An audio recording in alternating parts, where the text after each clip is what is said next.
Bueno, buenas tardes a todos los asistentes. Eh, Queremos empezar hoy día con una actividad propuesta por la facultad de redonda virtual sobre la modernidad, el COVID y la colonialidad. Ya está en agenda desde algunos meses atrás toda la situación que se viene pasando por esta pandemia, la primera pandemia, como muchos han recalcado, en tiempo real, y si bien ha salido una serie de publicaciones y de reflexiones de distintos teóricos, tanto en el norte como en el sur, alrededor de lo que suelen llamar la nueva normalidad, eh, algo que no ha quedado muy en claro hasta ahora es cómo dialogaría esto con todos los planteamientos sobre la colonialidad del poder, ¿no? Es una buena oportunidad también, justo para recordar a Aníbal Quijano, quien, bueno, nos dejó hace 2 años, un 31 de mayo, ya estamos muy cerca de esa fecha, y recuerdo que a Aníbal siempre bueno, recuerdo las veces que tuve la oportunidad de estar cerca de él, que siempre hablaba de la necesidad de nuevos debates, siempre estaba interesado por saber qué cosas se discutían ahora y también entrar en esas discusiones. Y bueno, me Orlando parece que Junior. esta situación de la pandemia es bueno, lamentablemente, claro, por la situación que vivimos, pero en términos de la mesa, es una oportunidad para rediscutir las cosas y ver qué nuevos alcances se pueden dar. Dicho esto, paso a presentar a los tres ponentes. En primer lugar está Danilo Asís Clímaco, una persona que tuvo una cercanía, una proximidad a Quijano y a su obra. Él es docente del Departamento Académico de Antropología de la Universidad Nacional, por la Universidad Nacional Autónoma de México. Ya tiene una vasta experiencia en la docencia, la investigación y en el diseño y facilitación también de talleres en intersección con el tema de la descolonialidad del poder, el género, las masculinidades, tema que tiene mucho interés en él. Y bueno, entre la vasta cantidad de artículos y algunos libros que ha publicado, destaca la selección antológica de Aníbal Quijano, Cuestiones y Horizontes, ganadora del Premio Literario Casa de las Américas, fue publicada en Claxo, con un prólogo muy interesante, donde Danilo revisó extensamente la bibliografía de Aníbal, ¿no? Y nos dejó una buena fuente bibliográfica para todos los interesados. En segundo lugar está César Germaná, que en realidad no, en la comunidad sanmarquina no necesita mucha presentación. Es profesor emérito de la Universidad Nacional Mayor de San Marcos, magíster de Sociología por la Facultad Latinoamericana de Ciencias Sociales, la Plazo de Santiago de Chile, doctor en estudios iberoamericanos por la Universidad de Stendhal Grenoble 3 de Francia, y ha venido desarrollando una también vasta publicación en artículos en torno a la colonialidad del poder, ¿no? Colonialidad y descolonialidad de la Universidad Peruana, el lugar de la Mauta en una perspectiva de la decolonialidad del poder. Bueno, este libro tan interesante y además tan bien recibido sobre la racionalidad sobre el socialismo indoamericano de José Carlos Mariátegui, entre otras publicaciones. Y finalmente, pero igual de importante que que César y que Danilo, tenemos a Julio Mejía Navarrete, el decano de la Facultad de Ciencias Sociales de la Universidad. Eh, ha dirigido por mucho tiempo la Cátedra de América Latina y la Colonialidad del Poder de la Ricardo Palma, convirtiéndose en un activo difusor de la obra de Aníbal, también igual que César Germana, una persona muy cercana en vida a esta entrañable persona.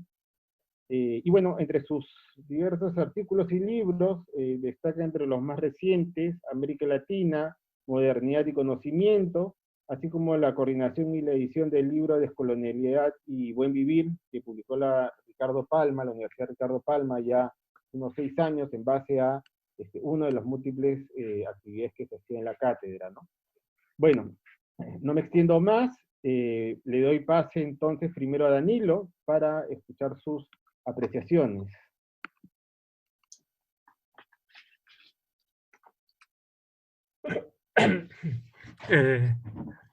Bueno, buenas tardes a todas y a todos, ¿no? Bueno, muchas gracias a la invitación que realizó Julio para estar aquí conversando con ustedes. Muchas gracias a todas y todos asistentes, ¿no? También a César, a Julio y a Yuri ¿no? por componer acá este panel. Y bueno, trataré de avanzar, ¿no? De entregar algunas reflexiones sobre lo que estamos pasando desde una perspectiva de la colonialidad, que es, ¿no? Creo que para nosotros cuatro que estamos en este panel, ¿no? Es una perspectiva venida, ¿no? Del pensamiento de Aníbal Quijano, ¿no? O sea, de la forma como Aníbal Quijano se engrenó, ¿no? La forma como Aníbal Quijano se envolvió en este debate desde el Perú, en el debate sobre la cuestión del poder en todas sus dimensiones y a nivel mundial, ¿no? Entonces, Aníbal, un poco como dijo Yuri, ¿no? Siempre quiso, ¿no? Que su pensamiento no distorsionara, no nos apartara de las urgencias del presente, ¿no? Y efectivamente ahora vivimos, pues, ¿no? Este carácter de urgencia lo vivimos, ¿no? Pues, de manera máxima actualmente, ¿no? Y pensar el pensamiento de Aníbal Quijano, traer la teorización de la colonialidad del poder acá, es nuevamente traer la necesidad de transformar este mundo, ¿no? Que era lo que buscaba Quijano con ahínco y persistencia, ¿no? Yo, digamos, si tuviera que titular esta exposición, ¿no? Yo pondría, digamos, eurocentrismo versus democrática, ¿no? Reescenificando el antiguo drama, ¿no? Porque de alguna forma yo pienso que, digamos, el eurocentrismo, que era uno de los conceptos muy caros a Aníbal Quijano, hizo gala, ¿no? Y limitó muchísimo la respuesta en América Latina a la pandemia provocada por el COVID, ¿no? Justamente porque nos basamos en experiencias europeas, ¿no? Nos basamos, por ejemplo, si a la par, ¿no? Irán e Italia, ¿no? Fueron, digamos, los dos países fuera de China y de Corea, ¿no? Los dos países, Irán e Italia, los dos países que primero se enfrentaron a la pandemia. Nosotros, sin embargo, nos hemos fijado en España y luego nos hemos fijado en Italia y nadie sabe, no hay un debate público, no hay artículos en castellano en Internet sobre lo que está pasando en Irán, ¿no? Que es un país que obviamente, ¿no? Por ser una, una dictadura, por ser un partido, o sea, por tener un carácter religioso, eh, se diferencia mucho de nuestra cultura, de nuestras tradiciones, digamos así, cristianas, pero en todo caso es un país cuya vida, cuya forma de vida, ¿no? O sea, pertenece a eso, ¿no? Que también es una noción problemática, pero en fin sirve para esos momentos. Es un país también de tercer mundo con muchos límites materiales y también investigativos que tienen los países de América Latina, e Irán debió haber sido pues el primer país que debiéramos haber seguido para poder encontrar cuáles son las formas que este país está solucionando el problema. Sabemos que la cosa ya está muy grave, ¿no? Sabemos que ellos están en una meseta desde hace unos 45 días más o menos, una meseta pues muy peligrosa, ¿no? Que oscila alrededor de los 2.000 casos, ¿no? Siendo que anteayer y ayer, ¿no? Ya están nuevamente en 2.500 casos al día, ¿no? O sea, entonces hay ¿no? Una meseta, pues, como quizás la que se va a establecer en el Perú, ¿no? Una meseta muy peligrosa, pero finalmente, digamos, han logrado un cierto tipo de establecimiento, ¿no? De mantener esta meseta, y sería importante que supiéramos cómo lo están haciendo, ¿no? Y sin embargo no lo sabemos, ¿no? Y si hemos seguido, digamos, si hemos no solo seguido, sino que hemos copiado lo que han hecho los países europeos, ¿no? Sobre todo España, ¿no? Y ahí, y yo pienso que este momento, ¿no? O sea,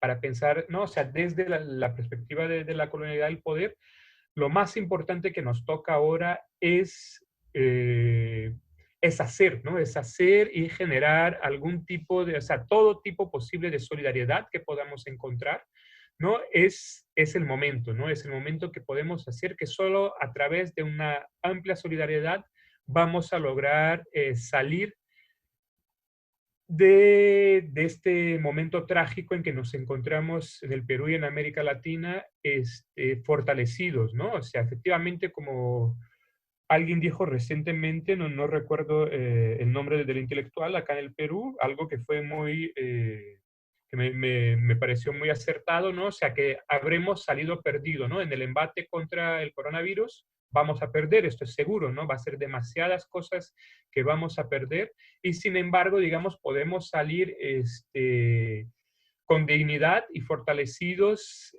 como comunidad, o podemos salir pues todavía más desagregados de lo que estuvimos, ¿no? Y todavía más a la merced, ¿no? De la violencia de los grupos capitalistas, ¿no? Dentro de una lógica, ¿no? De crecimiento de una economía capitalista criminal, que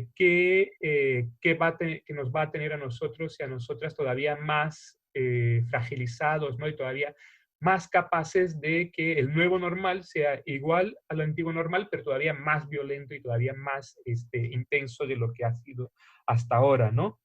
Entonces, es el camino de la solidaridad, es el que debemos buscar, y el camino de la solidaridad, por supuesto, es también el camino de la democracia, ¿no? De una democratización.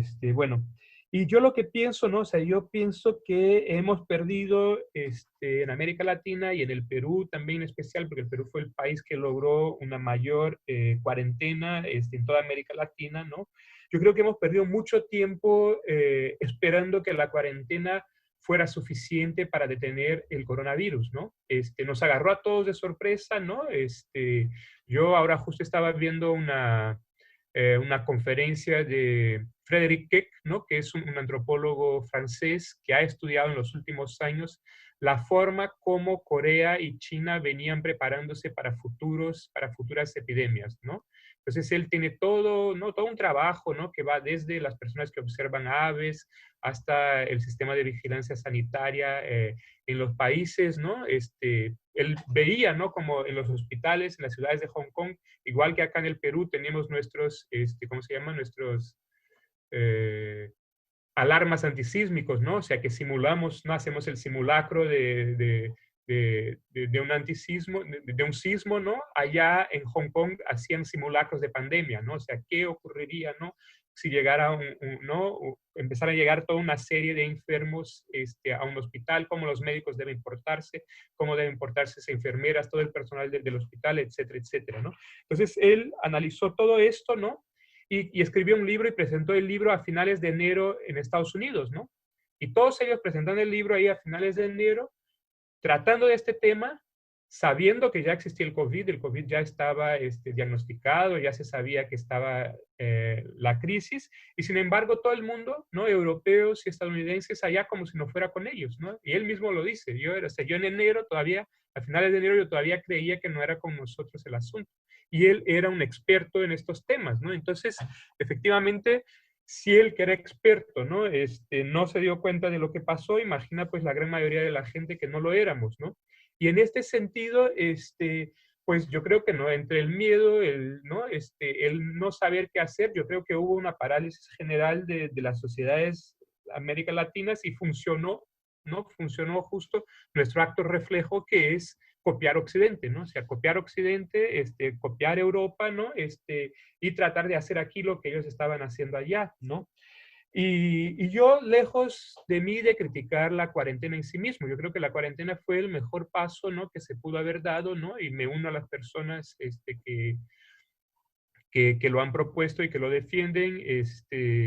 Creo, ¿no? Mi país está, que yo soy brasileño, ¿no? Mi país está siendo víctima, pues, de una violencia mucho más grande del coronavirus que el Perú y que otros países, justamente porque nosotros no hemos hecho la cuarentena allá. Pero la cuarentena es claramente insuficiente, no basta, ¿no? Entonces, de eso es de lo que se trata. Me parece, a partir de ahora, y en realidad desde el mes de abril, ¿no?, deberíamos tener bastante claro cuáles son las alternativas que tenemos para encontrar la mejor salida posible para este juego que ya hemos perdido, ¿no? Entonces, en este sentido, yo lo que vengo a, como no, pues no propiamente a proponer, ¿no? Pero también sí a proponer, ¿no? Que se trata de que es un momento de hacer cosas, ¿no? O sea, justamente porque nos ha pillado de sorpresa, justamente porque no teníamos, al contrario de algunos países asiáticos, justamente como no sabíamos qué hacer, como no nos lo imaginábamos, ¿no? De lo que se trata es de hacer algo, ¿no? O sea, de hacer algo y que en este hacer surjan, digamos, pues se pueda ir sistematizando, ¿no? Y al respecto, pues, digamos, muchas cosas ya se vienen haciendo, ¿no? Y todas ellas deben girar alrededor de un incremento de solidaridad y de un incremento de democratización, ¿no? O sea, la solidaridad en el sentido de que todas y todos nos debemos apoyar, ¿no? Quienes necesitan apoyo deben recibir apoyo de quienes están en una posición relativamente cómoda, ¿no? Y democratizar en el sentido de que la mayoría de las gentes pueda tener acceso a información, tener acceso a los medios, yo digo medios de comunicación, medios económicos, medios materiales, medios sanitarios, medios alimenticios, ¿no? Que todas las personas podamos tener acceso lo máximo posible a todos los medios que sean necesarios para detener o ralentizar la pandemia, ¿no? Entonces, eso es lo que me parece que deben ser a nivel, pues, totalmente general, los pasos que debemos dar, ¿no? En este momento, o sea, lo que debemos hacer, digamos, y lo estamos, yo me imagino que cada quien ya lo estamos haciendo, ¿no? O sea, en mi caso, que bueno, que tengo algunas enfermedades respiratorias, que tengo, por lo tanto, bastante miedo de contagiarme, ¿no? Del COVID, ¿no? Pues articulo, ¿no? Se articulo con algunas familias que conozco que se encuentran, en algunos lugares de Lima y de Brasil y que se encuentran algunas dificultades y trato de articular con ellas el envío de alimentos, sobre todo, ¿no? Para que puedan, pues para que puedan solventar, ¿no? El tramo que tienen que estar en sus casas de la manera más sana posible, ¿no? Y de ahí ir percibiendo, cada quien haciendo lo que se puede hacer, ¿no? Y paralelamente yéndonos, informándonos al respecto de qué es lo que se está haciendo y que resulta ser positivo, ¿no? O sea, efectivamente, la cuarentena, ¿no? O sea, no una cuarentena, digamos, necesariamente familiar, como es la que se vive en una ciudad como Lima, ¿no? Pero la cuarentena, ¿no? Entendida como un encierro de una determinada población, sea, digamos, en comunidades, como se ha hecho en algunas comunidades de la Amazonía, o sea, en algunas de Cajamarca, ¿no? Y también en Lambayeque, ¿no? O el caso de cuarentenas en barrios de Brasil, ¿no? Cuarentenas que fueron hechas, en algunos casos, promovidas por asociaciones de barrio, en otros casos promovidas por por los propios traficantes, ¿no? Que es algo que ha pasado en Brasil y en México, ¿no? Que los traficantes de drogas son quienes obligan que las gentes estén en su casa, ¿no? Esto es efectivamente lo que más trae problemas. O sea, es efectivamente todavía es la actitud más benéfica o mejor posible, ¿no? Me parece en América Latina, ¿no? Sin embargo, está obviamente pues el problema, en primer lugar, de la carencia que tenemos ¿no? En los barrios pobres, empobrecidos, violentados de América Latina, la carencia de alimentos, ¿no? La carencia de electrodomésticos, de energía, de agua, ¿no? Para que la gente pueda mantener también una higiene y una alimentación, una soberanía, bueno, no una soberanía, pero una alimentación que les permita a ellos vivir, ¿no? Vivir, sobrevivir, ¿no? Con dignidad, pero también en salud, ¿no? Entonces, es importante, entonces, por ejemplo, en primer lugar, ubicar, ¿no? Cuáles son las comunidades, cuáles son los barrios que ya están organizados, ¿no? Cómo se les puede apoyar, ¿no? Es decir, estos barrios, o sea, pueden recibir, que yo sé es el caso de algunos barrios de Río de Janeiro, que reciben entonces la comunidad, la asamblea comunitaria recibe canastas básicas, ¿no? Y distribuye estas canastas básicas entre aquellos hogares que ya han sido previamente ubicados, en los cuales las personas necesitan de víveres, o en todo caso, o son personas mayores que no pueden salir a comprar, ¿no? Entonces, digamos, ubicar asociaciones de barrio, ubicar líderes comunitarios, ¿no? Ubicar eh, ¿cómo se llama? Comedores populares, ¿no? Y entrar en contacto con ellos y estar entregando comida directamente a ellos dentro, siguiendo todos los protocolos de seguridad, ¿no? Entonces, estos son, y para que así los barrios, las personas puedan garantizarse una cuarentena en salud, ¿no? Me parece que estos son los dos principales pasos, ¿no? O sea, luego hay que ver cómo cada comunidad está realizando ello y cómo ellos les va, ¿no? Entonces, en algunos casos, en Brasil también la gente, las comunidades han destacado, algunos médicos o enfermeras de la propia comunidad, algunas comunidades han podido contratar a médicos, ¿no? Y estos médicos tienen pues ¿no?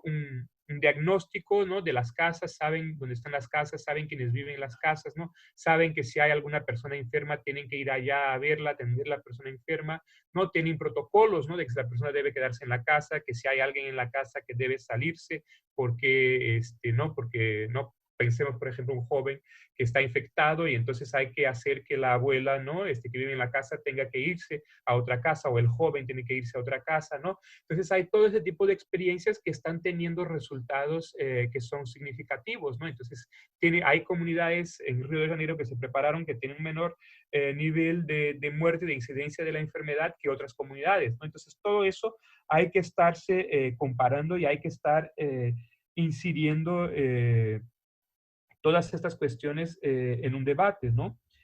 Y luego, pues no, o sea, la idea también de generar, digamos, alianzas con diferentes agrupaciones, ¿no? ONGs, iglesias, partidos políticos, organizaciones barriales, etcétera, etcétera, que puedan estar intercambiando tanto víveres y medicamentos como conocimientos sobre la práctica que se está gestando en estos momentos, ¿no? Y yo creo que es esta la forma que tendremos para salir, ¿no? Para aguantar estos meses hasta que venga la vacuna, ¿no? Yo personalmente eh, soy optimista con la vacuna por lo que, ¿no? Muchos especialistas dicen, ¿no? Que es un virus relativamente sencillo, ¿no? Al contrario del virus del VIH, que es un virus en sí mismo muy complejo, ¿no? El coronavirus es un virus que muta relativamente poco, al contrario del virus de la gripa, y que es un virus relativamente sencillo, entonces es relativamente sencillo de lograrse una vacuna contra él, ¿no? Entonces yo pienso, y como son muchas las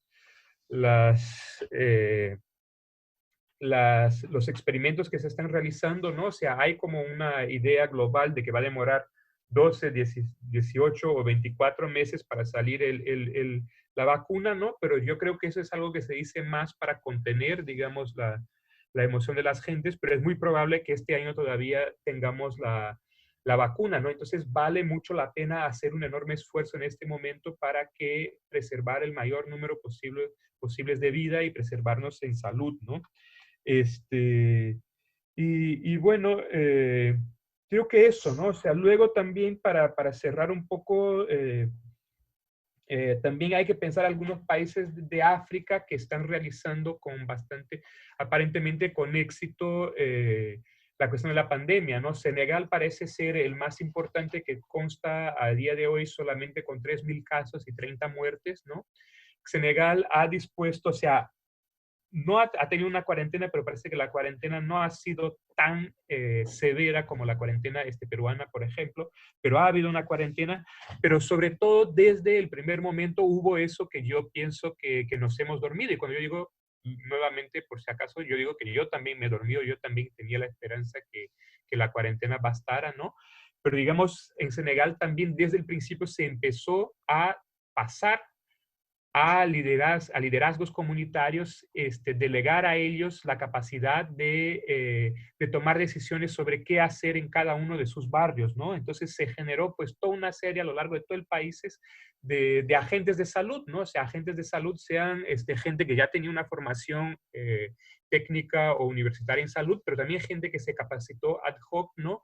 Para ejercer como técnico de salud y apoyar a la población, ¿no? Eso es verdaderamente notable y muy importante. Y la gente ha estado siguiendo, se ha sentido parte de eso que está pasando y ha estado siguiendo de manera relativamente estricta las indicaciones que envió el gobierno a través de los líderes comunitarios, ¿no? Y por eso se ha logrado, aparentemente puede ser por eso, no sé, también es poca la información que yo tengo, ¿no? Tenemos que estar siguiendo, pero aparentemente eso ha dado lugar de que el virus en Senegal esté pues tan poco esparcido, ¿no? O sea, puede ser el caso. Es urgente que conozcamos pues cada vez más las experiencias de otros países fuera de América Latina para saber cómo poder replicarlas con provecho acá en el Perú, ¿no? Y bueno, ¿no? Y entonces nuevamente, para cerrar un poco, traer también nuevamente, pues un término doble, ¿no? Que Aníbal Quijano adoptó desde muy temprano en su trayectoria académica, ¿no? Que es el término de Estado-Nación, ¿no? O sea, efectivamente somos Estado en la medida, ¿no? En que hay, pues si se quiere, digamos, una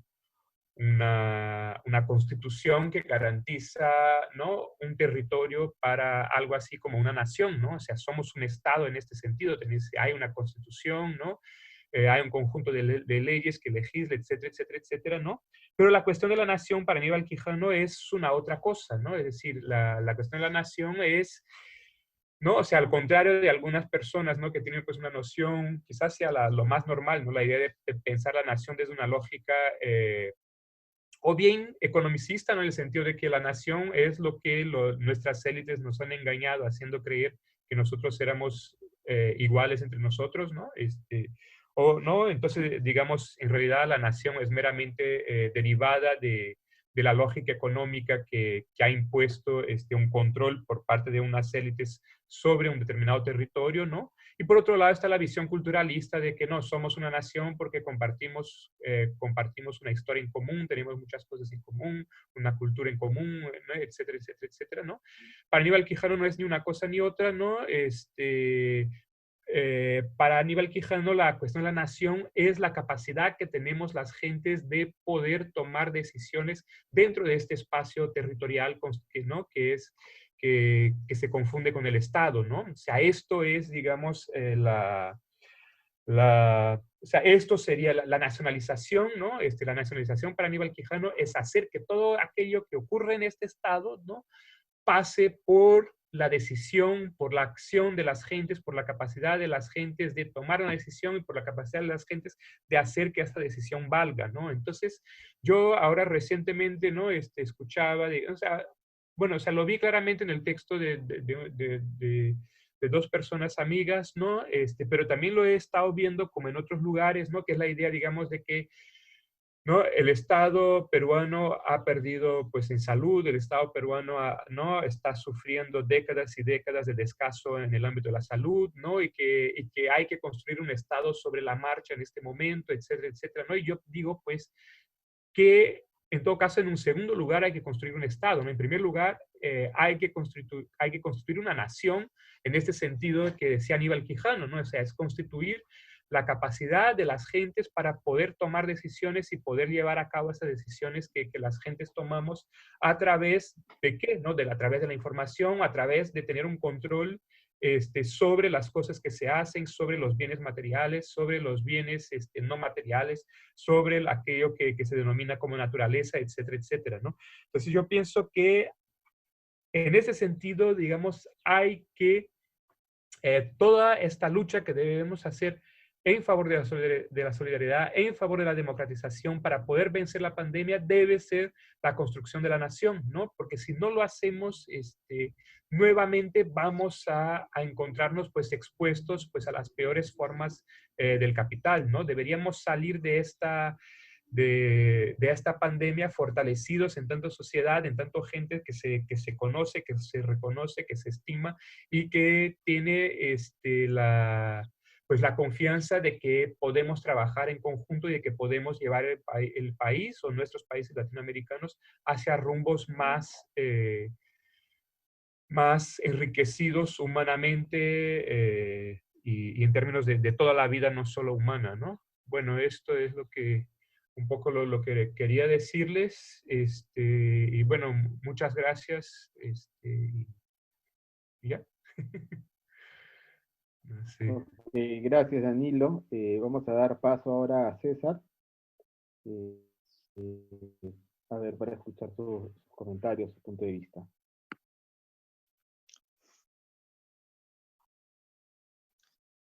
Buenas tardes.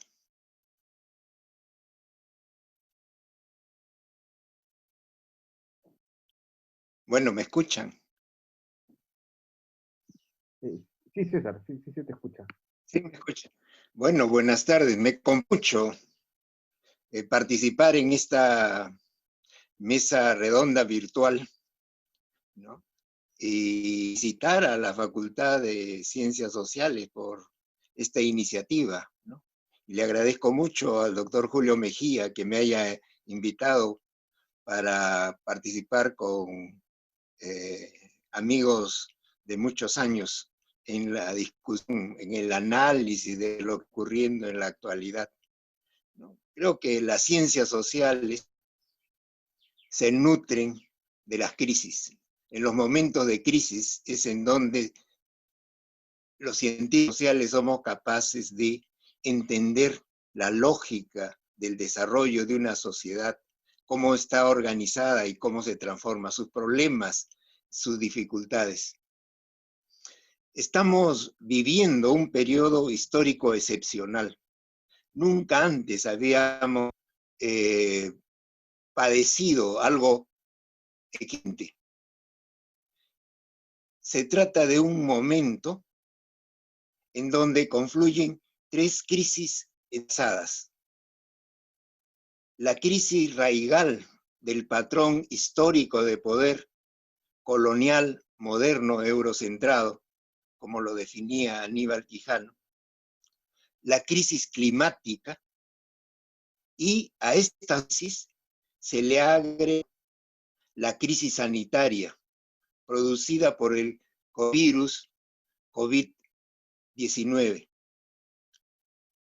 Como toda crisis, las tres que he señalado, cada una con sus características específicas, se definen por haber ingresado a un periodo. La crisis mayor es la del patrón de poder colonial, moderno, eurocentrado.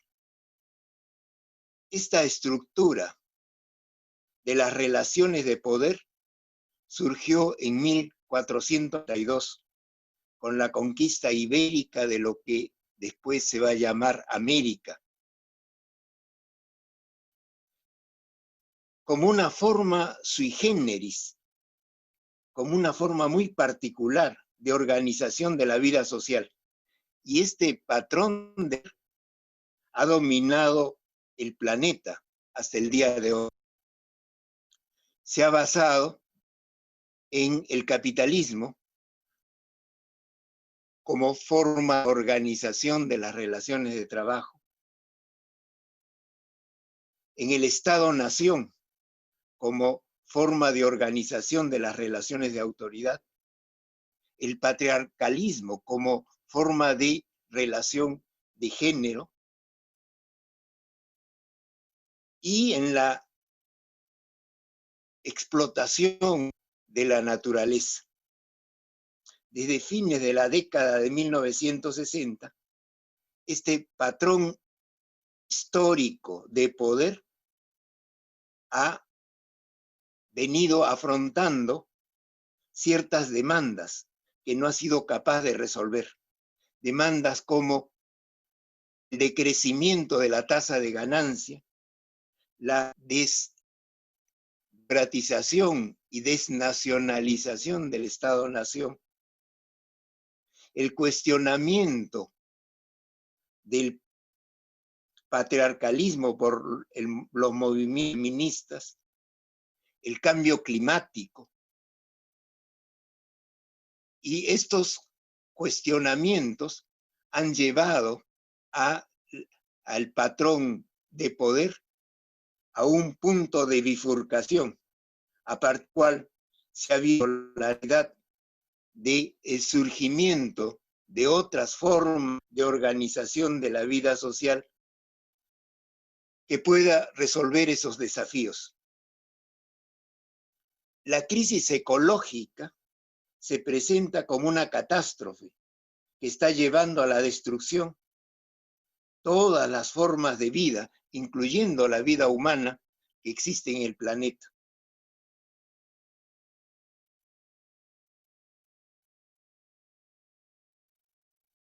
Existe la evidencia científica que señala que el cambio climático es el resultado de la actividad humana, de la manera en la que se ha ordenado la producción y distribución de bienes y servicios. La lógica del capitalismo centrada en la absurda acumulación incesante de capital no ha tenido ningún reparo en explotar de manera ilimitada a la naturaleza, a la que ha considerado como un objeto inerte, destruyendo así su sostenibilidad. La pandemia del COVID-19 ha surgido como una reacción de la naturaleza al romperse la alianza natural que los seres humanos teníamos con ella y al reemplazarla por la alianza moderna centrada en la racionalidad instrumental de la tecnociencia que ha dominado el planeta en estos últimos 500 años. La deforestación producida por el agronegocio y por la cría intensiva de animales para el consumo humano ha creado las condiciones suficientes para que millones de virus y bacterias terminen siendo transmitidas a los seres humanos al haber destruido su hábitat natural. El COVID-19 se ha convertido en un verdadero ataque sistémico de la naturaleza contra la humanidad. Se tiene así que el monstruo histórico, la crisis del patrón de poder colonial moderno eurocentrado, y el monstruo climático, la inminente catástrofe ecológica de la que nos hablaba Aníbal Quintana, hay que añadirle el monstruo sanitario creado por el COVID-19 que está dejando miles de muertos en todo el mundo. En el caso específico de nuestro país, esta triple crisis ha mostrado de manera cruelmente transparente la estructura de poder existente en una sociedad con sus profundas desigualdades sociales. Las víctimas de la genialidad del poder han sido las más afectadas por el COVID-19. La parte de los infectados y muertos corresponden a los pueblos originarios que emigraron a las principales ciudades y que viven en los distritos populares como los de Lima, o que viven en los pueblos de la ciudad y de la selva.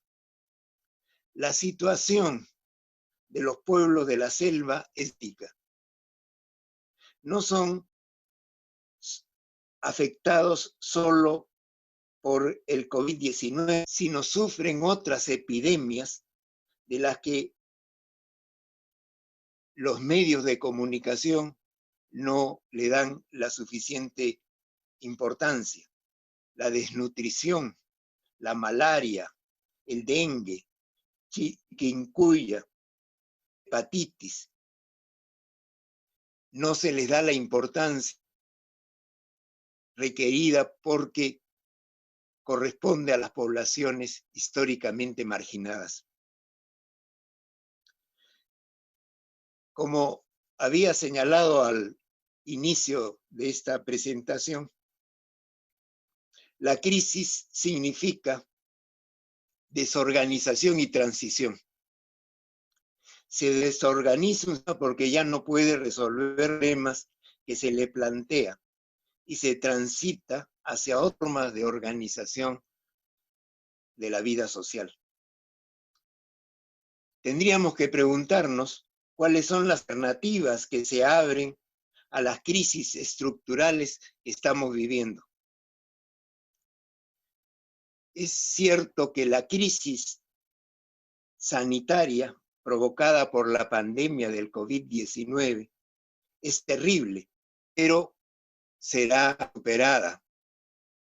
Como decía Danilo, la pronta puesta en vigencia de una vacuna permitirá superar esta crisis. En cambio, la crisis ecológica que nos está llevando al abismo no podrá resolverse sin un cambio profundo en la forma en la que se ha organizado la existencia social en estos 500 años. Es decir, sin una profunda reorganización del patrón de poder que surgió hace 500 años, no se podrá resolver la crisis climática y por lo tanto podrán surgir nuevamente otras epidemias. El futuro es por naturaleza incierto, sobre todo si no se asume la perspectiva determinista dominado a la ciencia social, tanto la marxista como la no marxista.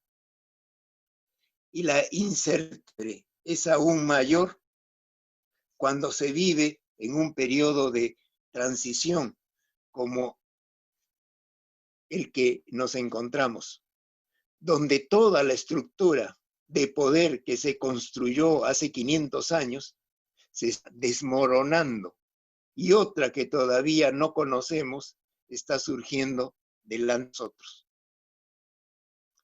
Nos hallamos en una época en donde, como lo ha señalado, lo señaló de manera bastante precisa Immanuel Wallenstein, el sistema mundo moderno se aproxima a su fin y está ingresando en una era de transición hacia un sistema histórico nuevo, cuyos hornos no conocemos ahora, no podemos conocerlos por anticipado, pero cuya estructura podemos ayudar a modelar.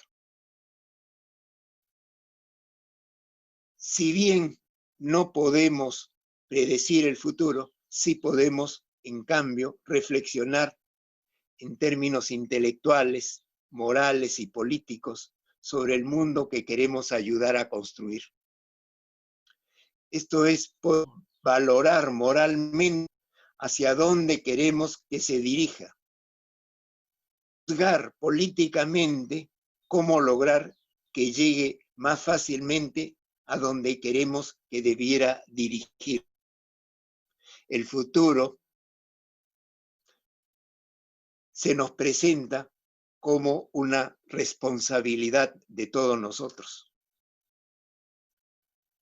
Las actuales tendencias del desenvolvimiento de las sociedades latinoamericanas nos pueden vislumbrar tres posibles alternativas. En primer lugar, una alternativa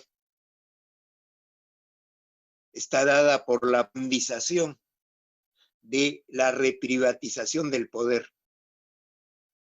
Las minorías dominantes buscan mantener sus privilegios, reduciendo los costos de producción, reducción de los salarios, extensión de los costos de los insumos, reducción de los impuestos, flexibilización laboral.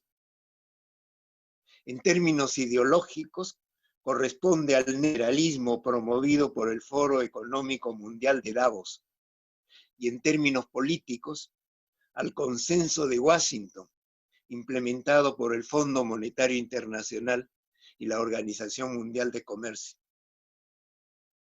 Se trata de una opción jerárquica y autoritaria que la que estamos viviendo.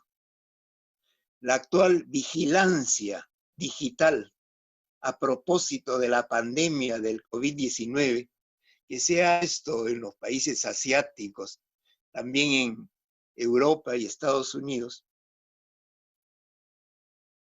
puede constituirse en la forma más eficiente y perversa de control social. Este creo que es, como señalaba Immanuel Ballester, el hito de Davos. En segundo lugar, existe un proyecto orientado a una relativa democratización del poder. Se trata de la reconstrucción del Estado nacional, el cuestionamiento al neoliberalismo, donde en políticas orientadas a la construcción de un capitalismo nacional, apoyándose en sectores de la burguesía con intereses locales y en las capas medias profesionales y la tecnoburocracia, ideológicamente nacionalista y antiliberales, pero no anticapitalistas.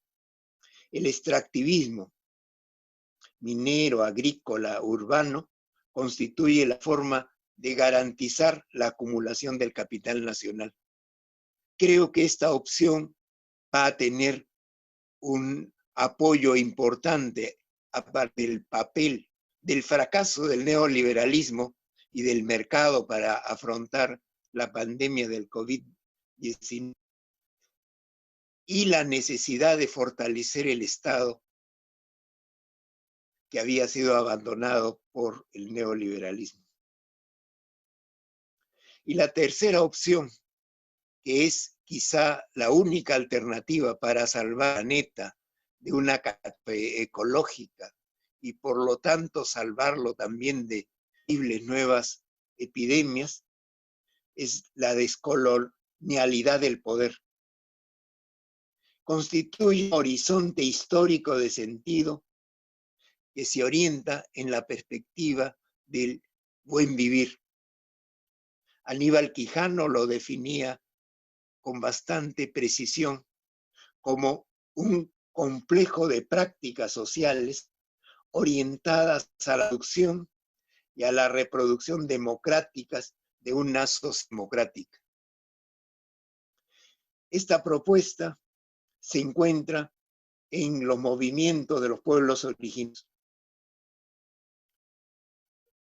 y básicamente está centrada en la reciprocidad en las relaciones de trabajo, el autogobierno en las relaciones políticas, la interculturalidad, relaciones intersubjetivas, la igualdad en las relaciones de género. Sobre todo, a la armonía entre los seres humanos debe añadirse la armonía con la naturaleza.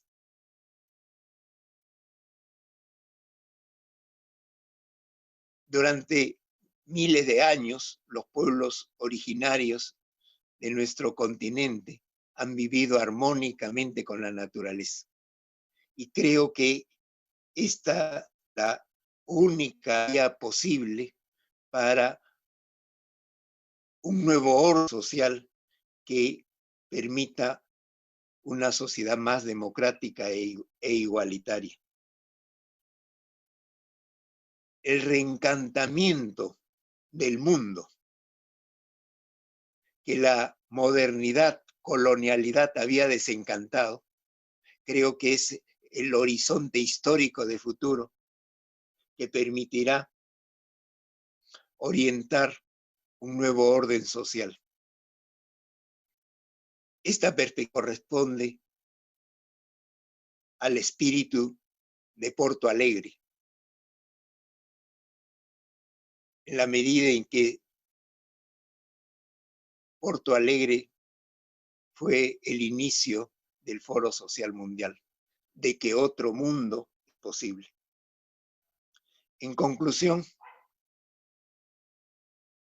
creo que la existencia de estas tres crisis, ¿no?, nos permiten entender con bastante claridad cuáles son las tendencias y las opciones que se abren en el momento actual. Muchas gracias. Sí, muchas gracias, César. Bien, vamos ahora a darle el pase a Julio Mejía.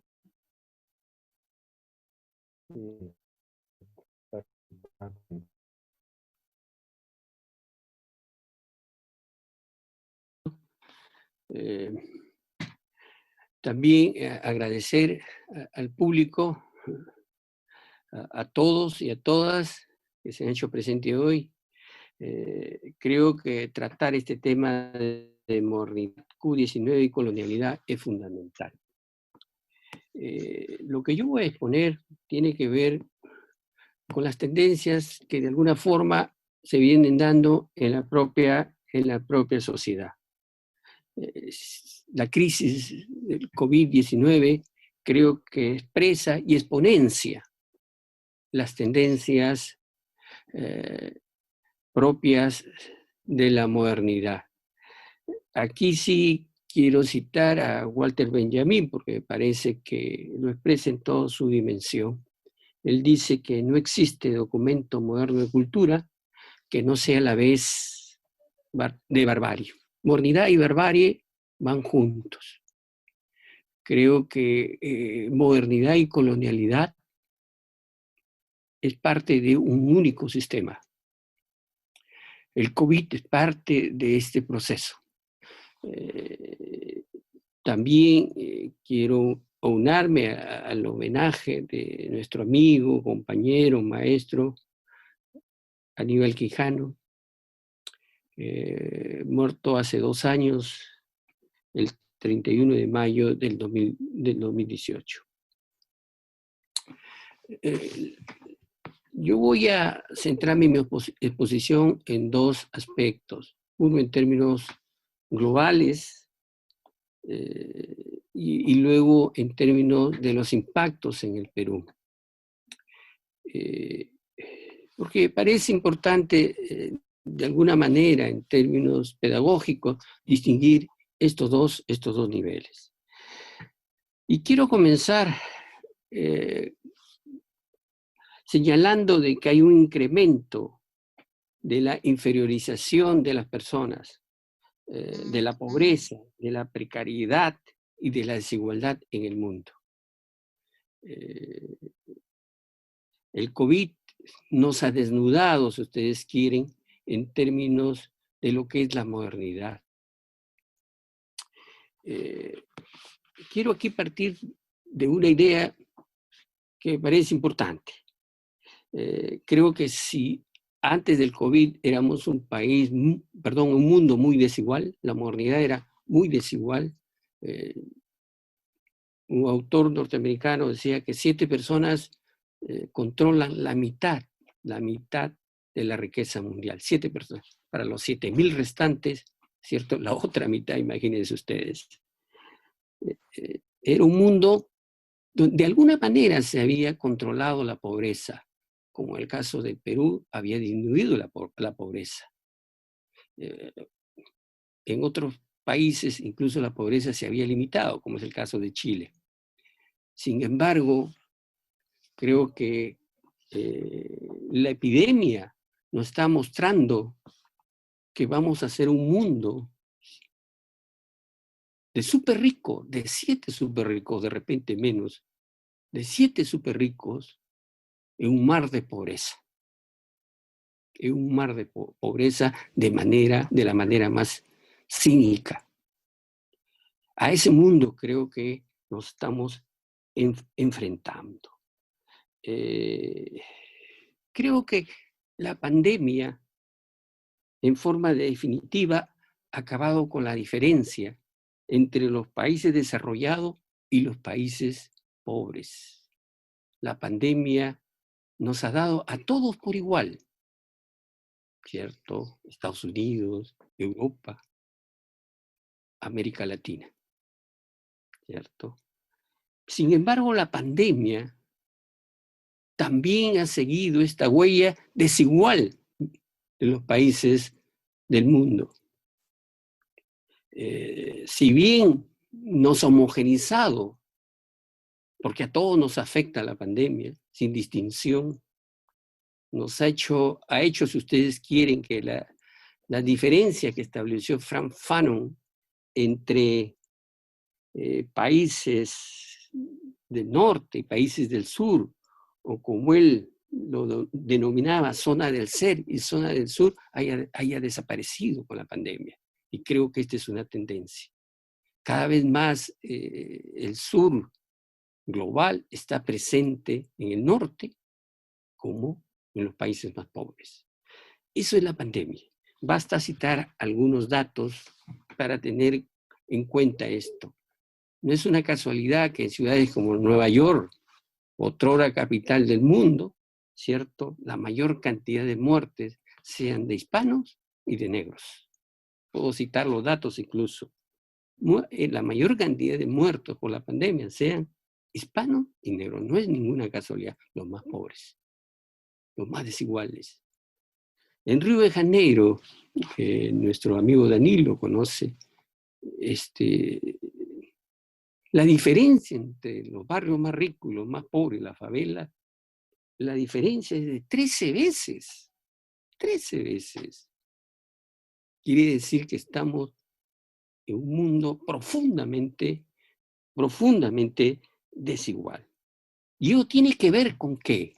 Tiene que ver con que el COVID está creando un desempleo masivo. Según la OIT, 85 millones de personas han perdido su empleo en el mundo. En los países pobres, 70 millones. En América Latina, 14 millones. Esa es la herencia del COVID-19, ¿cierto? Un mundo precario, de flexibilidad para el trabajo, un mundo, si ustedes quieren, de inferiorización de la población.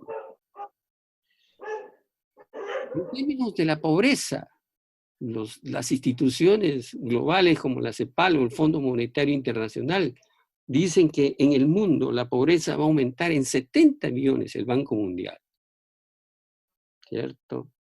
En América Latina la pobreza se va a expandir. No quiero cansar con la información, ¿cierto?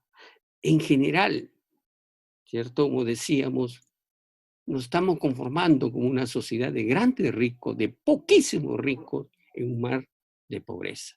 Creo que esa es la tendencia de esta pandemia, ¿cierto? Un mundo de grandes ricos,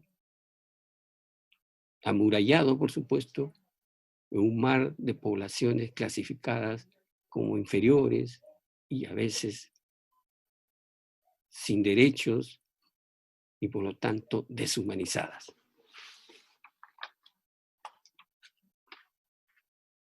El otro aspecto tiene que ver con la causa del COVID-19 que ya César nos señaló.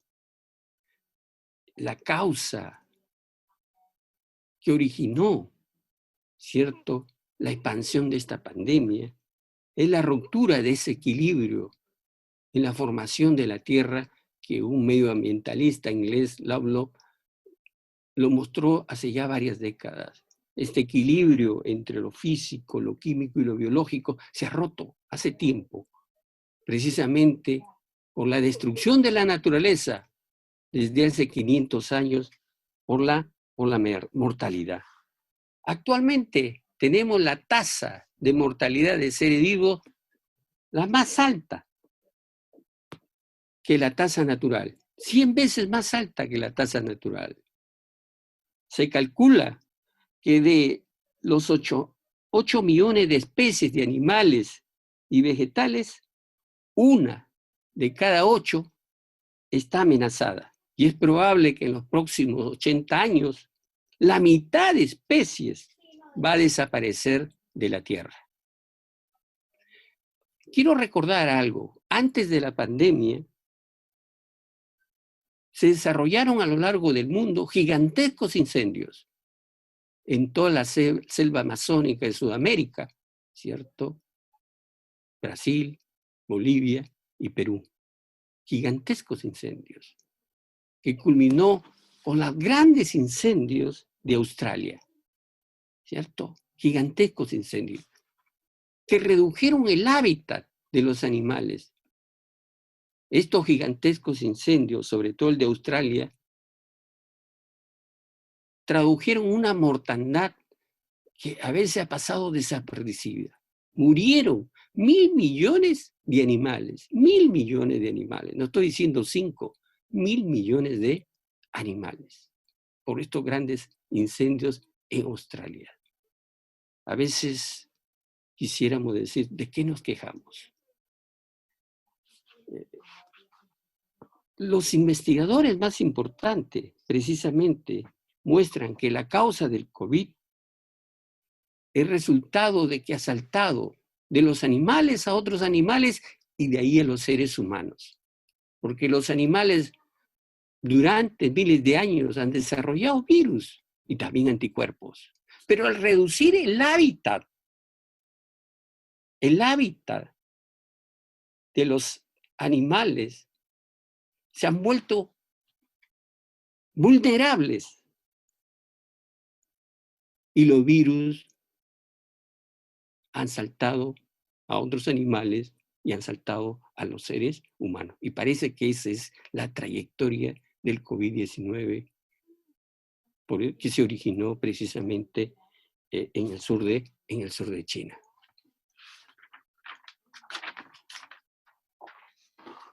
¿Cuál es el mundo que nos espera? César y Danilo se han referido. El patrón moderno colonial pareciera que está conformando un sistema digital, una sociedad digital. Yo voy a referirme a este patrón moderno, colonial, digital. Castel, Manuel, lo anunció hace muchos años, pero creo que COVID-19 ha acelerado este proceso. Lo ha acelerado en todas sus dimensiones. La virtualidad es la forma de comunicación en estos momentos entre los seres humanos. Es la forma de socialización entre los seres humanos. Las tecnologías informáticas. Y no es una casualidad que en la actualidad el uso de Internet haya crecido en un 80% a nivel mundial. Entonces, este sueño de Castel se ha hecho realidad.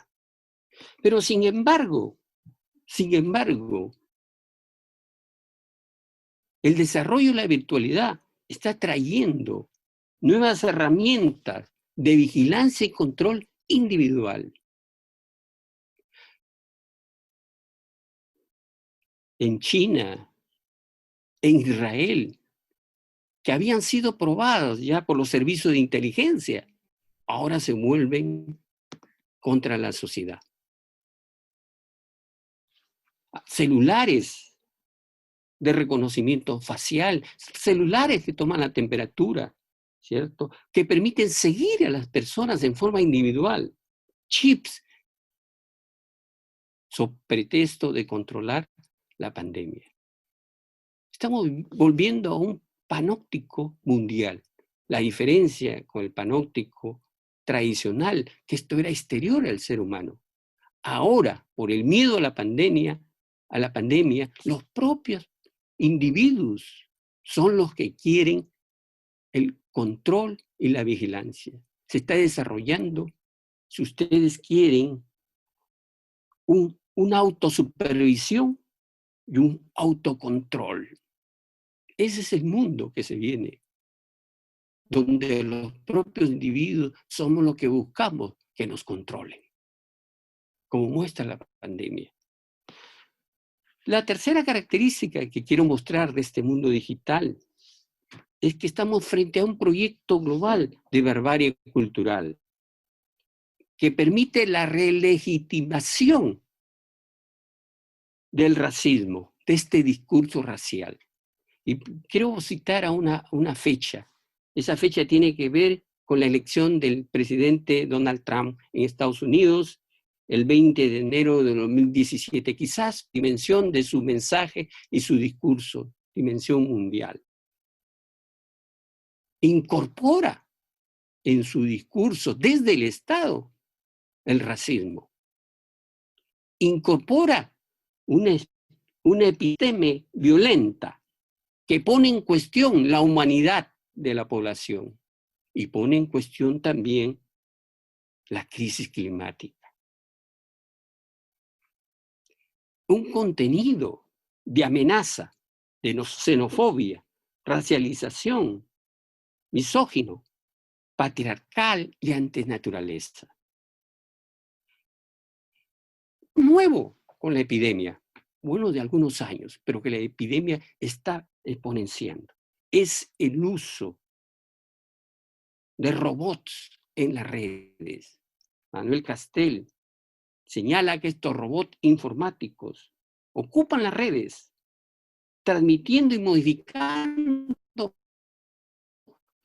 todos los días 1 millón, 2 millones de mensajes se esparcen.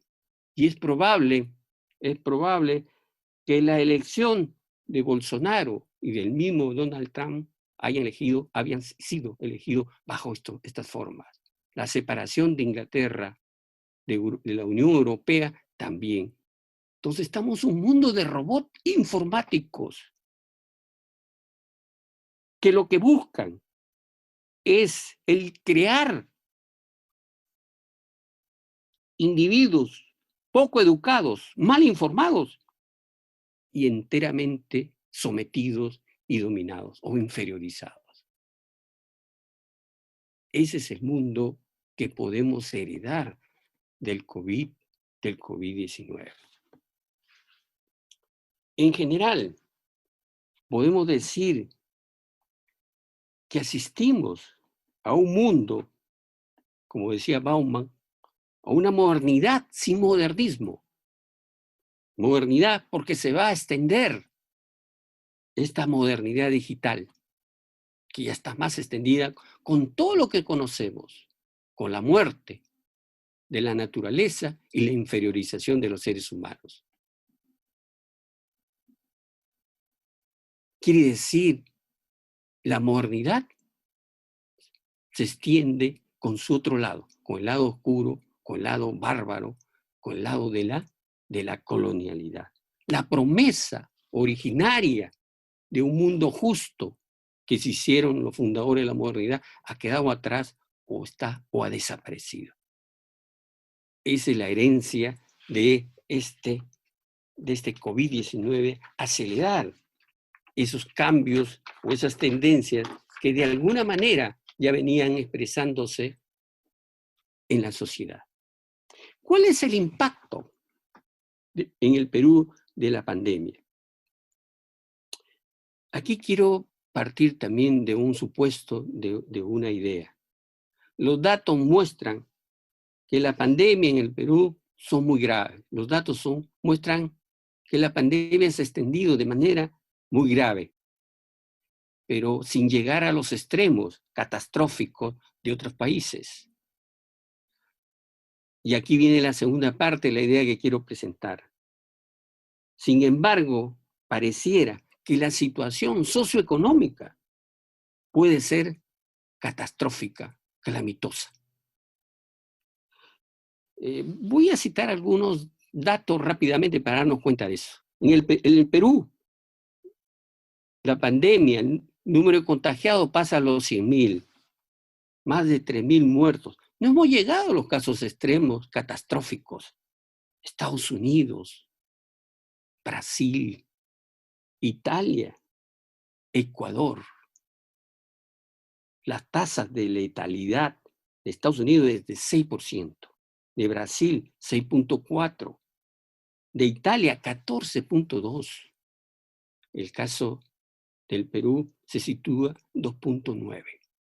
No obstante, el avance de la pandemia en el Perú es grave, muy grave, pero no hemos llegado a esos extremos catastróficos que acabo de señalar. Sin embargo, creo yo que la situación socioeconómica sí puede ser catastrófica, sí puede ser calamitosa. La economía, según algunos economistas, se va a retraer o va a disminuir entre un 20 y 25%. 20-25%, pudiendo llegar incluso a los mismos niveles de la guerra con Chile, 35 y 40%. Y eso tiene que ver con el aumento del desempleo, la pobreza y la informalidad, ¿cierto? Solo voy a citar algunos datos. El desempleo solo para Lima en los primeros meses del año se estima en más de 1.200.000 personas. Solo para Lima, ¿cierto? La pobreza.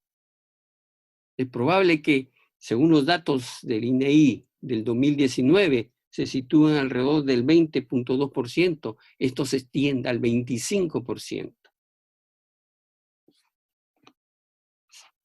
De acuerdo a la propia Cámara de Comercio de Lima,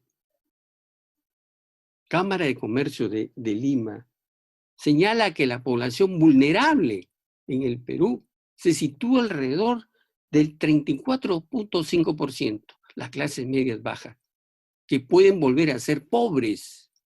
Si lo sumamos el 35.5% con la población pobre que calcula la Cámara de Comercio de Lima, 29.5%, tendríamos un mar de pobreza, el 64.0% de pobres nuevamente en el Perú.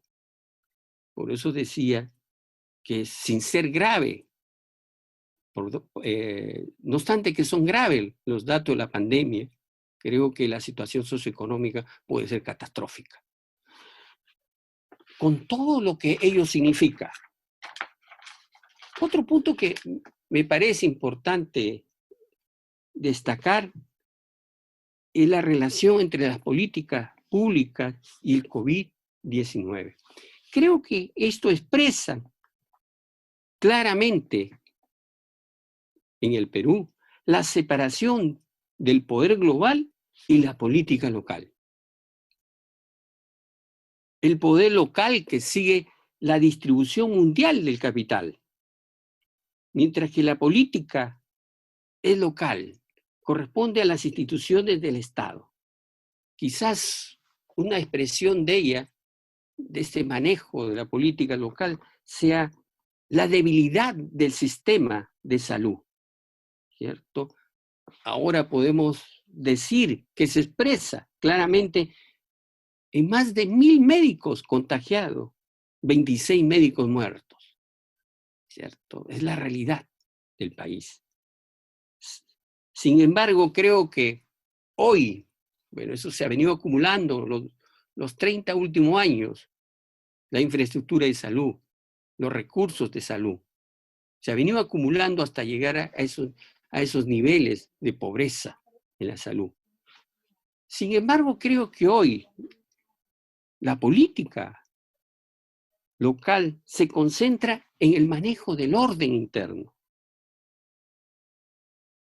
Las otras funciones, el Estado solo interviene de manera parcial o lo comparte con otros poderes. Las políticas públicas muestran los límites sistémicos globales del poder. No es una casualidad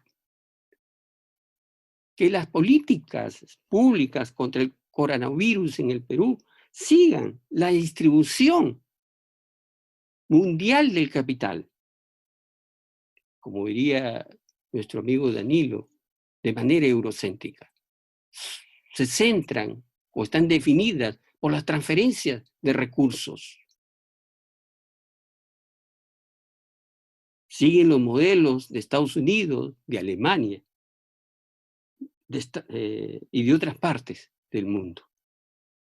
Pero sin embargo, estas transferencias son muy desiguales. En el caso peruano, en 2 paquetes, 60.000 millones de soles se han transferido a los bancos y a las grandes empresas. Apenas el 2% para las pequeñas y medianas empresas. El bono universal para los trabajadores que tanto se difunde representan aproximadamente 5.000 millones de soles. Crea una situación muy dispar de 12 veces para los bancos y las grandes empresas. 4 bancos centralizan toda esta distribución desigual. Los 4 bancos principales. El otro lado, el manejo actual del orden, lo que es propiamente local, de la política. Yo pienso que esto está en un proceso de desborde y de crisis. Desborde, por utilizar una expresión de un maestro sanmarquino, de un desborde popular y crisis, que afecta a la propia policía, ¿cierto? Más de 4.000 policías contagiados, 82 muertos. No se puede controlar a la población encerrada. No se puede controlar a la población en cuarentena, en parte porque la población peruana es informal, tiene que salir a trabajar. Además, somos herederos de una gran civilización. No nos gusta que nos regalen las cosas. Hasta cierto punto somos orgullosos. Ese 70% expresa ese deseo de buscarse la vida, ¿cierto? Porque somos parte de una gran civilización. La inmigración de regreso, la vuelta a sus provincias y distritos, huyen del hambre, la soledad y la falta de solidaridad. Se estima que 167.000 personas, señores, han vuelto a sus lugares de origen o están en proceso de volver a sus lugares de origen, huyendo del COVID-19. La provisión de la socialización presencial, niños, mayores de edad, ¿cierto? Son los más afectados, porque es un tipo de violencia. Los seres humanos estamos acostumbrados a la socialización presencial, al abrazo, al cariño, al darnos una palmada en la espalda. Eso no va a cambiar. Lo contrario es una forma de violencia, ¿cierto? De violencia. Frente a eso, creo que la política de orden interno basada en la inmovilidad, en la cuarentena, creo que está en crisis. Lo único que de alguna manera tiene ciertos atisbos, podemos decir, es las políticas públicas que siguen las tendencias del capital. Las transferencias en grandes cantidades a los que tienen más riqueza en el Perú. Otro punto que quisiera abordar es las repercusiones en la vida cotidiana. Acá hay una renuncia a una considerable porción de la libertad, al cambio de el incremento de la seguridad. Esta libertad trunca es la víctima de este proceso de encierro, de este proceso de cuarentena. Hay una disyuntiva aparentemente entre seguridad, encierro, cuarentena y libertad, versus libertad. que tanto le preocupaba a Freud a comienzos del siglo XX. Frente al miedo, la pandemia, se ha preferido la seguridad, el encierro y la cuarentena. Sin embargo, los datos están mostrando que eso también está en crisis. En marzo, el 95%, según una encuestadora nacional, el 95% estaba de acuerdo con la seguridad, el encierro. Pero en mayo, ¿cierto? Esta población, este acuerdo por la seguridad se reduce al 36%. Al 36%. ¿Qué ha pasado? ¿Por qué se explica esto? En parte por la informalidad. Pero mi hipótesis es que la vida cotidiana se encuentra en el Perú teñida de violencia. Hay una crisis, podemos decir, del encierro, porque la vida cotidiana es violenta en el Perú. El COVID-19 ha desnudado nuestra vida cotidiana. Voy a referirme a algunos datos, algunas apreciaciones para aclarar esto. La diferencia entre hombres y mujeres muestra que las mujeres son las más golpeadas por el COVID-19.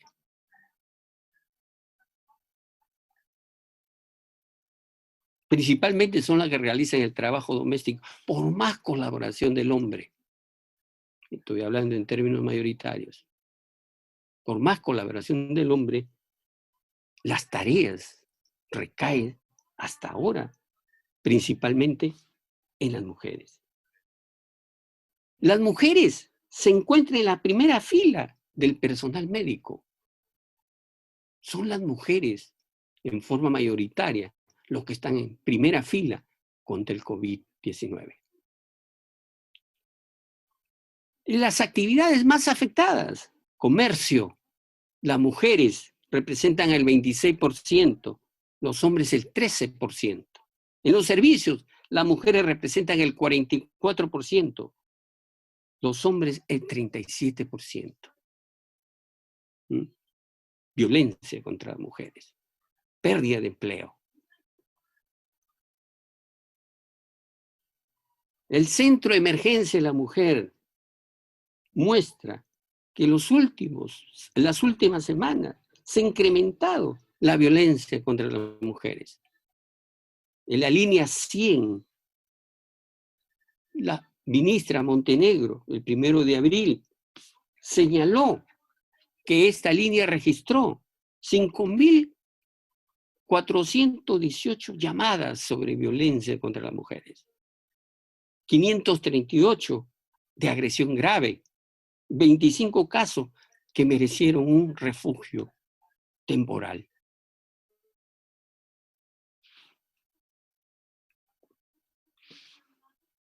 ¿Qué decir de aquellas poblaciones más vulnerables, de estos grupos de diversidad sexual? Por las redes circuló la discriminación cínica de la comisaría frente a las mujeres trans. Tenían que gritar que eran, ¿cierto?, hombres. En el centro de Lima, alrededor de 100 mujeres trans declararon que se encontraban en hambruna total. También podemos decir discapacitados, niños, viejos, sometidos al encierro con graves problemas de salud mental. Lo que quiero señalar, que la vida cotidiana en el Perú ha mostrado que esta disyuntiva entre seguridad y encierro versus libertad tiene otro carácter en nuestra patria. No es por la búsqueda de libertad, lo hay. Principalmente, creo yo, que esta disyuntiva ha entrado en crisis por la propia crisis de la seguridad, por la propia crisis del encierro. La población ha desbordado la cuarentena y la seguridad.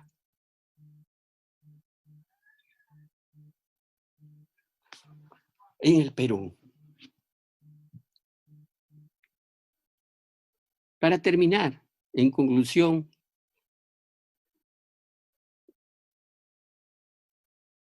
creo que hay 3 elementos reguladores de la vida social: el mercado, el Estado y la comunidad. Estos 3 elementos aparecen especialmente en toda su magnitud en las épocas de crisis, en las épocas del COVID-19. El mercado ha fracasado. Es el caso de Estados Unidos y el Brasil, donde el COVID-19 ha desbordado, se ha desbordado.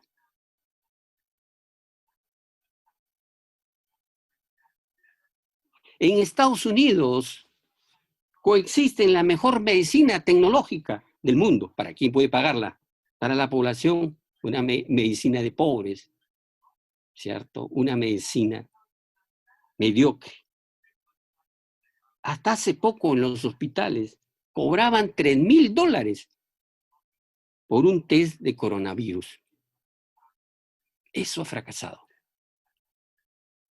Lo que ha tenido mayor éxito, entre comillas, ha sido la acción del Estado, especialmente en el sudeste asiático, con la presencia de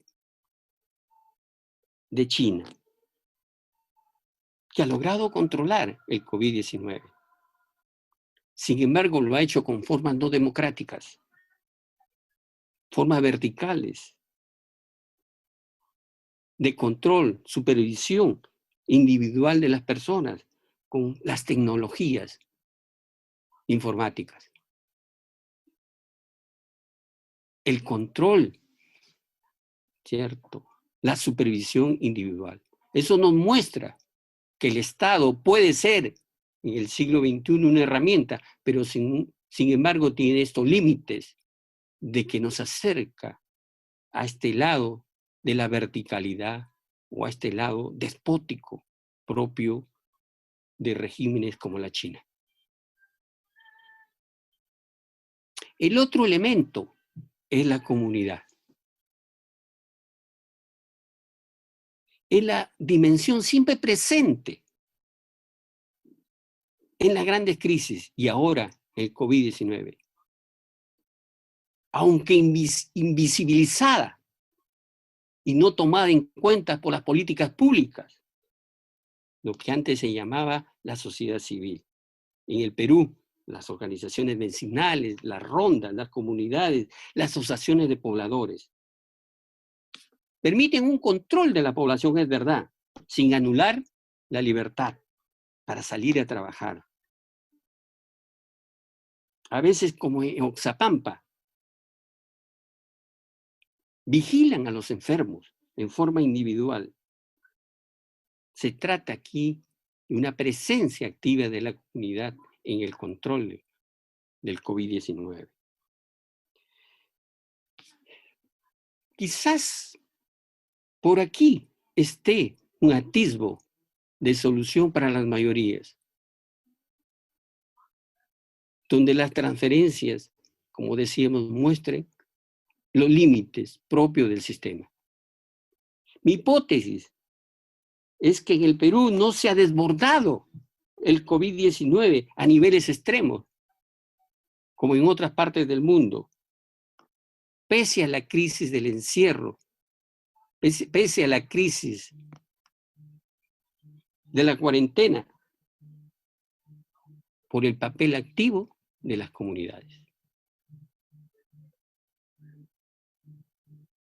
Creo que este es el mayor mensaje teórico del viejo maestro Aníbal Quijano. Muchas gracias.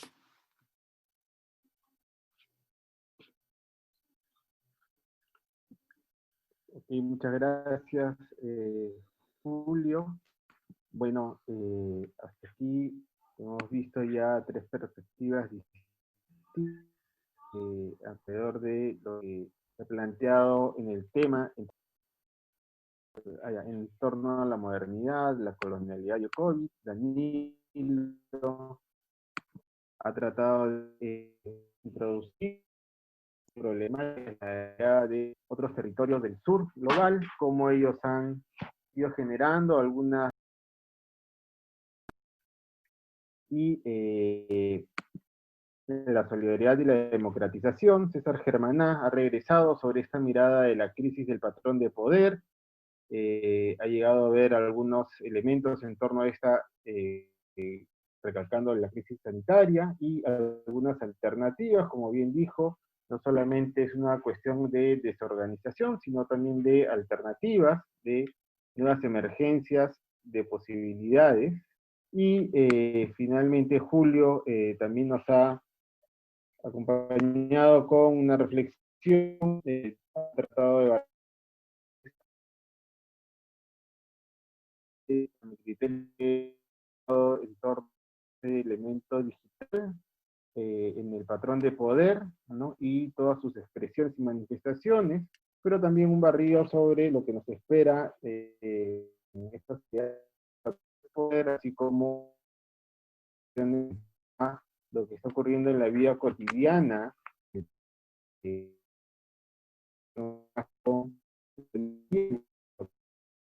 estamos viendo acá en los noticieros, en la internet, ¿no? En toda la información que nos llega sobre lo que ocurre en las calles, ¿no?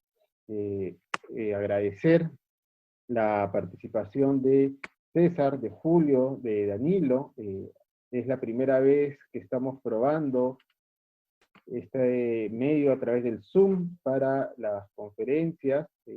Hay muchas cosas seguro por mejorar y ajustar, no solamente en la calidad del servicio, sino también seguro en ampliar la participación también de ponentes con otras perspectivas situadas, como son las mujeres, que en esta oportunidad, bueno, han faltado, hay que reconocerlo, pero seguro esto es una construcción también hacia una alternativa de reflexión de pensamiento y como un primer ladrillo de un muro que tiene que irse levantando, iremos seguramente corrigiendo eso y encontrando esas otras, salvando esos otros vacíos que por ahora se han dado para enriquecer más la discusión.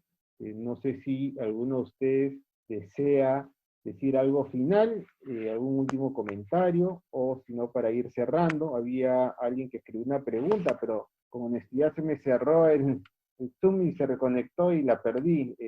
Si desean volverla a poner en el chat, la lanzo acá a Julio, a César y a Danilo, si todavía está la persona conectada, si no, bueno, a ver si tienen algo último ya para ir cerrando. ¿Algún último comentario de César o de Danilo, de Julio?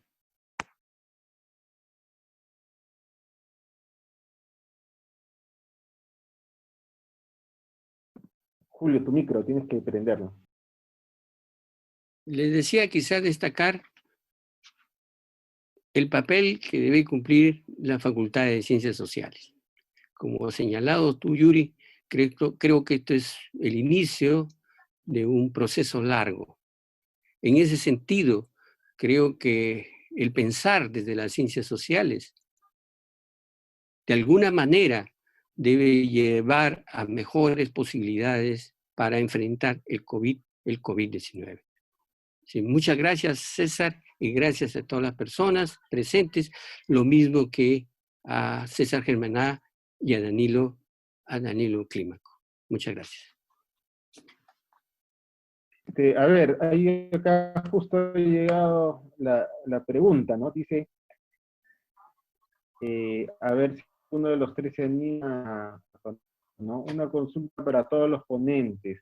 ¿Cuál debe ser que debería asumir los científicos sociales frente a la situación actual de la pandemia y desde el Estado, qué política pública debería fortalecerse? Deberían ser, a ver, uno de los tres, ya como para cerrar Danilo. Bueno, disculpen que justo se me cortó la conexión y demoré en lograr volver. Bueno, pues yo creo que como, ¿no? Como dice este antropólogo Tim Ingold, ¿no? La manera de ser científico social es una manera de estar en el mundo, ¿no? Es una manera de estar, o sea, digamos, quizás algunas personas puedan ser científicos sociales porque quieren conocer la sociedad o porque tienen una preocupación por conocer no sé qué aspecto de la sociedad, pero para mí, yo creo que para muchos es una manera, digamos, de estar en el mundo, de estar actuando en el mundo, ¿no? Entonces yo creo que en momentos como pues nos toca, pues actuar y buscar expandir la solidaridad y la conciencia de las gentes sobre su propia importancia de su capacidad de hacer, ¿no? Yo pienso que eso es lo que debemos contribuir, no desde los conocimientos que tenemos, desde nuestras investigaciones, que bueno, que difieren de otros quehaceres de otras personas, ¿no? Pero tratándonos siempre, pensándonos como personas dentro de esta sociedad, ¿no? Cuanto al Estado, ¿no? Bueno, o sea, como lo dijo quizás de manera más clara Rita Segato, que es, ¿no?, amiga de Aníbal, ¿no? El buen Estado es aquel Estado que devuelve a la gente su autonomía para vivir, ¿no? Entonces, más que propiamente políticas públicas, ¿no? Que es, si se quiere, digamos, pues un nombre, pues, digamos, ¿cómo podríamos decir? Un poco como ilusionista, ¿no? Parece que las políticas públicas son lo que pueden resolver los problemas de un país y que las políticas públicas no han sido adecuadas hasta ahora y que a partir de ahora podríamos descubrir o podríamos llegar a saber cuáles son las políticas públicas más adecuadas, ¿no? Yo, pues no lo veo tanto así, ¿no? O sea, yo veo que el Estado, digamos, tiene, digamos, algunas obligaciones, ¿no? Frente a la nación, ¿no? Frente a las gentes que lo componemos, ¿no? Y de lo que se trataría sería que este Estado se abriera, ¿no? O sea, ese Estado en lugar, digamos, de ser el actor de políticas, en lugar de ser, digamos, como dijo también recientemente Alberto Cherif, ¿no? O sea, ¿no? La idea de que en el Perú y en América Latina un buen gobernante es un gobernante a quien se les ocurre buenas cosas, ¿no?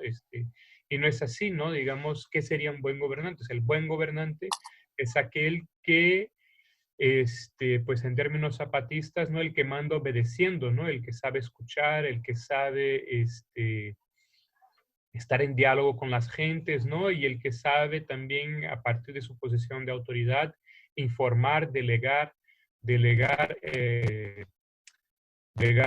información y delegar a las gentes la capacidad de tomar decisiones, ¿no? Entonces, ese sería un gobernante, esa sería una buena forma de gobernar, ¿no? Entonces, en ese sentido, digamos, un buen gobernante en un estado, en una municipalidad, ¿no? Un regidor, que exista en este momento es aquel que llama mecanismos para que el máximo posible de personas participen en la solución de los problemas que están dados, ¿no? Esto yo diría que sería el rol de un buen gobierno en este momento, ¿no? Creo que en eso quedaría mi propuesta, ¿no?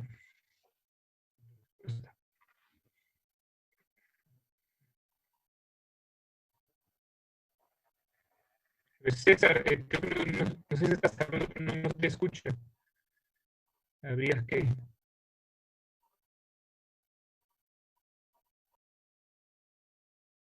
Julio, no se escucha.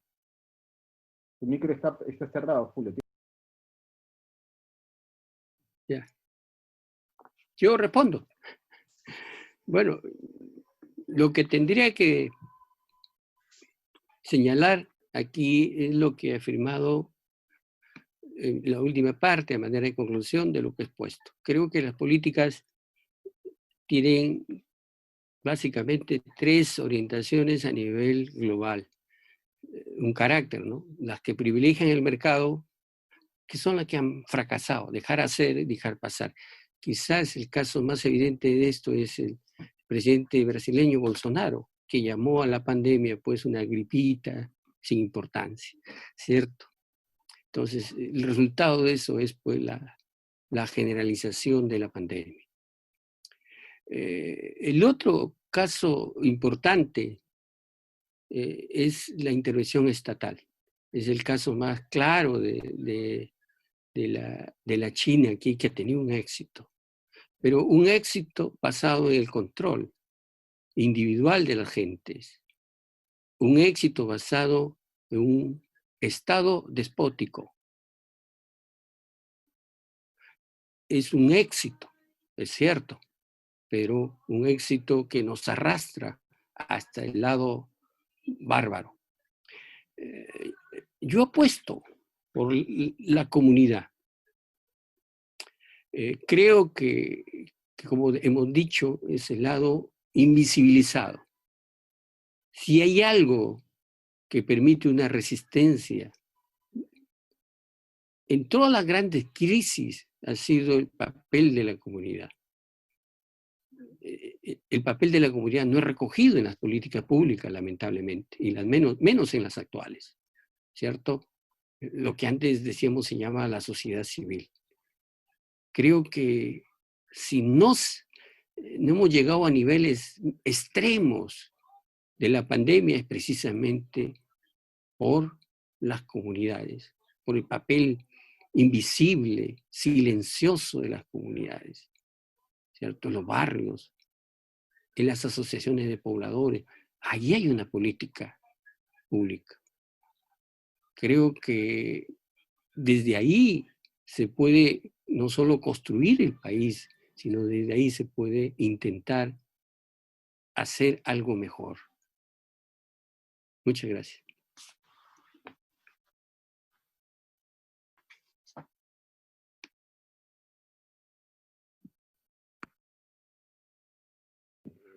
Gracias, Julio. Creo que César, tienes que... Ahí está. Ahora sí. Bueno, sobre el rol del científico social, creo que es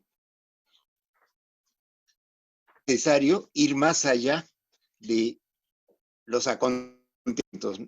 El científico social no puede ser un buen periodista. Tiene que tratar de entender la lógica, las tendencias de desarrollo de una sociedad.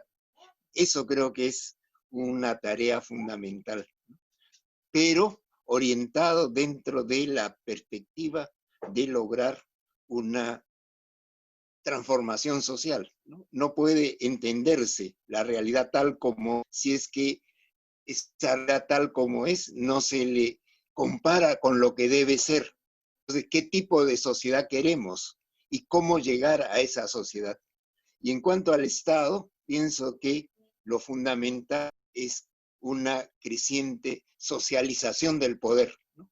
En eso habría que retomar las ideas de Aníbal Quijano, que planteaba una forma de autoridad en el autogobierno. El poder no debería ser ejercido por una minoría, por los ciudadanos capaces de debatir, de decidir y de ejecutar sus dones.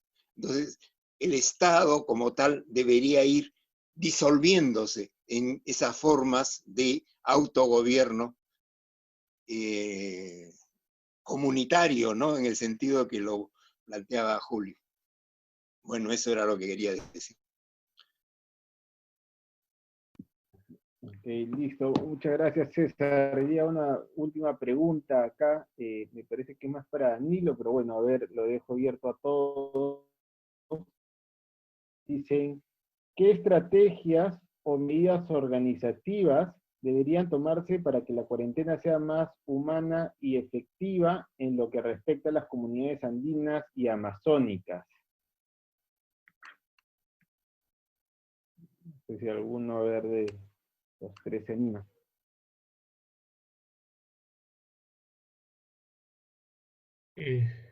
Bueno, con relación a las comunidades, ¿no? La propia AIDESEP, ¿no? En el primer día de cuarentena expuso, ¿no? Sus ideas, ¿no? Que es básicamente que se pueda, ¿no? Que se permita que las comunidades cierren sus territorios, pero que hay comunidades que no tienen autonomía alimentaria, ¿no? Que no tienen soberanía alimentaria, ¿no? Entonces a ellas sería necesario disponer de un servicio de abastecimiento, ¿no? Que les permitiera, digamos, parcialmente tener la alimentación no necesaria para una vida sana, ¿no? Sabemos que con las invasiones de territorios, sean legales, sean ilegales, ¿no? Muchos pueblos amazónicos han perdido, ¿no? Territorio de cultivo y de caza y de pesca. Y entonces es importante apoyarlos en este sentido, no tanto con los alimentos, pero también con la vigilancia para que no entren pues empresarios ilegales en sus territorios, ¿no?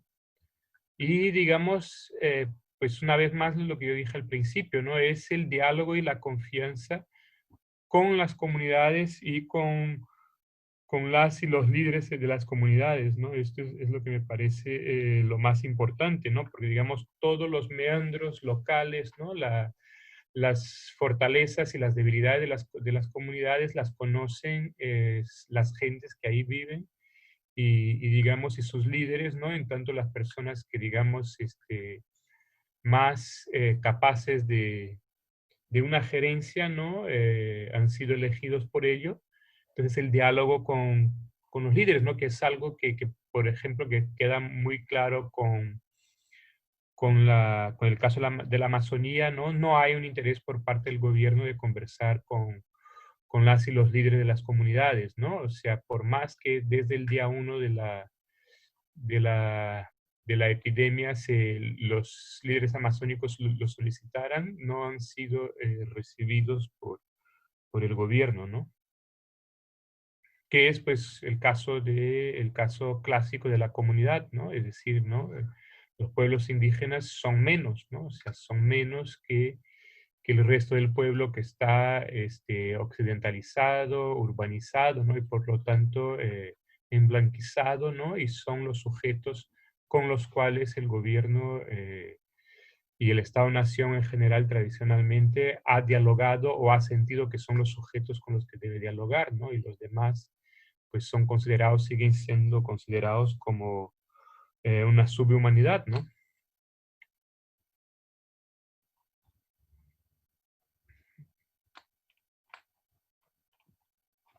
Nada más. Gracias.